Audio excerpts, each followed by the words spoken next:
देखिए, कल रात को तकरीबन 8:05 के ऊपर पाकिस्तान ने ट्राई करी इंडिया को स्ट्राइक करने की, और स्ट्राइक करने के लिए हमें लगता है शायद उन्होंने मिलिट्री टारगेट्स चुने। उन्होंने उधमपुर एयरबेस के ऊपर ट्राई करी, जम्मू एयरपोर्ट के ऊपर ट्राई करी। जम्मू में मिलिट्री इंस्टॉलेशन थी, चाहे वो सुंजमा में थी या नगरोटा में थी या सतवारी में थी, उनके ऊपर ट्राई करी। उसके अलावा पठानकोट में ट्राई करी, फिर जलंधर में अटैक हुआ, चंडीगढ़ पे अटैक हुआ, अमृतसर पे अटैक हुआ, बठिंडा पे अटैक हुआ और जैसलमेर में अटैक हुआ, और बाकी दूसरे शहरों में भी हुआ। तो ये अटैक जो उन्होंने प्लान किया था थोड़ा सा बड़ा लॉपसाइडेड लग रहा था। ये सारा के सारे ड्रोन अटैक्स थे और इसमें कुछ मिसाइल्स भी थी, और 100% 50 ड्रोन पाकिस्तान के मार गिराए गए हैं। और जहां तक जम्मू का सवाल है, हमने देखा यहां पे एक अनएक्सप्लोडेड मिसाइल हमको मिली है एक मिलिट्री एरिया के अंदर। उसके अलावा उन्होंने आरसपुरा और अरनिया में भी ड्रोन भेजे, जो सारे के सारे निस्तेनाबूद किए गए। जो जम्मू के जो आर्मी की एयर डिफेंस यूनिट जो ग्राउंड पे डिप्लॉयड थी, उनके जो राउंड फायर करते हैं उसमें ट्रेसर राउंड होता है। तो कल वो हमने शाम को 8 बजे से लेकर के 8:25 तक ये सारा मंजर खुद अपनी आंखों से देखा था। इसके अलावा उन्होंने पूरी लाइन ऑफ कंट्रोल के ऊपर राइट स्टार्टिंग फ्रॉम कुपवाड़ा, केरन, तंगधार, उड़ी, बारामूला, करेक्शन, रजौरी, पुंछ, पूरी की पूरी उन्होंने शेलिंग करी है और सिविलियंस को टारगेट किया गया है। और हैवी शेलिंग हुई है अखनूर के अंदर और सांबा के अंदर।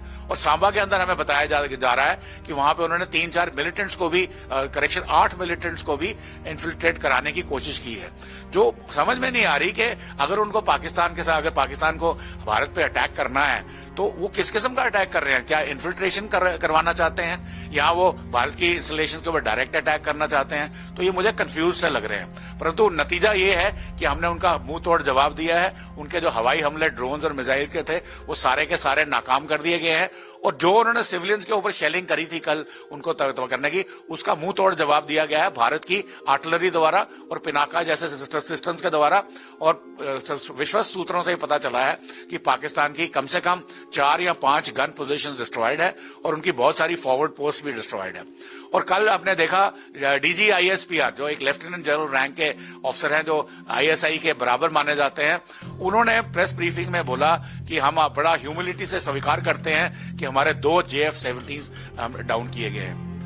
ये हम पहले दिन से कह रहे थे कि हमने उनका एक JF-17 जो है उनको डिस्ट्रॉय किया और उसका मलबा दिखाया है। तो पाकिस्तान कहता है जी ये पुरानी फोटोग्राफ है। JF-17 कौन सी लड़ाई में गया है? अभी तक उसने लड़ाई तो लड़ी नहीं है। फर्स्ट टाइम उसको वॉर में टेस्टिंग करी जा रही है, तो उसको पुरानी फोटोग्राफ कहां मलबे की कहां से आनी थी?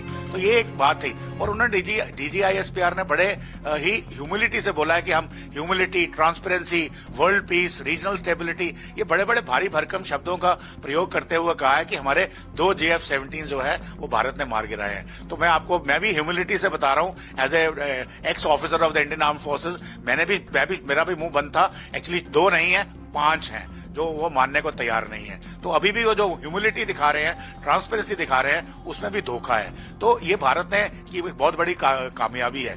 इसके अलावा भारत की नेवी ने कराची में हमला किया है। एयरक्राफ्ट कैरियर जो है वो ऑलरेडी नॉर्थ अरेबियन सी में उतर चुका है, और वहां पे हमने जो लाइव फायरिंग ड्रिल शुरू कर दी है, नो टाइम जारी करने की अभी जरूरत समझी नहीं गई, परंतु वहां पे ब्लॉकेड शुरू हो गया है कमर्शियल शिपिंग के लिए, जिससे पाकिस्तान को करोड़ों अरबों डॉलर का नुकसान होगा।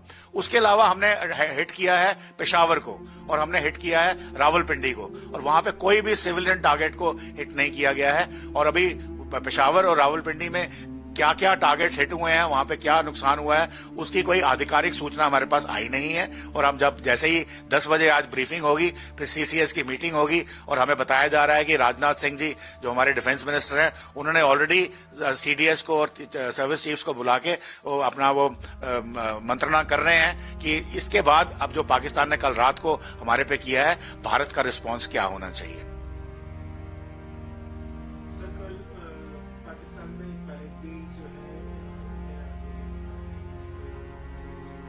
देखिए, मेरे हिसाब से अगेन मैं ये बता रहा हूं कि आधिकारिक सूचना नहीं है।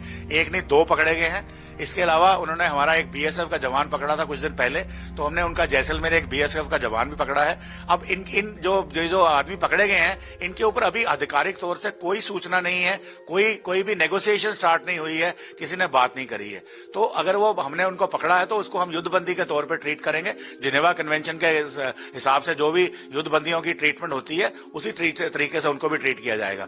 और ये आज नहीं, इवन 1971 में जो उनके 93,000 प्रिजनर्स हैं, उनके बहुत बहुत सारे प्रिजनर्स, सीनियर ऑफिसर्स आज भी लिखते हैं कि भारत में जब हम थे तो हमें लोगों ने बहुत मदद करी, सिविलियंस ने मदद करी। इवन उनके जो गार्ड्स थे वो बहुत सारे जेसीओज की तारीफ करते हैं कि उन्होंने हमारी सही मामले में मदद करी, ना कि हमें टॉर्चर किया, ना कि हमें जैसे नाजीज करते हैं या बाकी आर्मीज करती हैं। तो इंडियन आर्मी एक प्रोफेशनल आर्मी है। हमें सिखाया जाता है कि जिनेवा कन्वेंशन में युद्धबंदी के साथ कैसे व्यवहार करना चाहिए, जो पाकिस्तान की आर्मी नहीं करती है। आपको याद होगा कारगिल के दौरान सौरभ शुक्ला के साथ उन्होंने क्या व्यवहार किया, फिर उन्होंने अपने ही जो मारे गए लोग थे उनको लेने से इनकार कर दिया। तो ये पाकिस्तान की आर्मी का जो कैरेक्टर है वो सबके सामने समझ में आता है। पर उनके जो युद्धबंदी हमारे पास है, they will be safe and उनके साथ में बिल्कुल मानवीय व्यवहार किया जाएगा।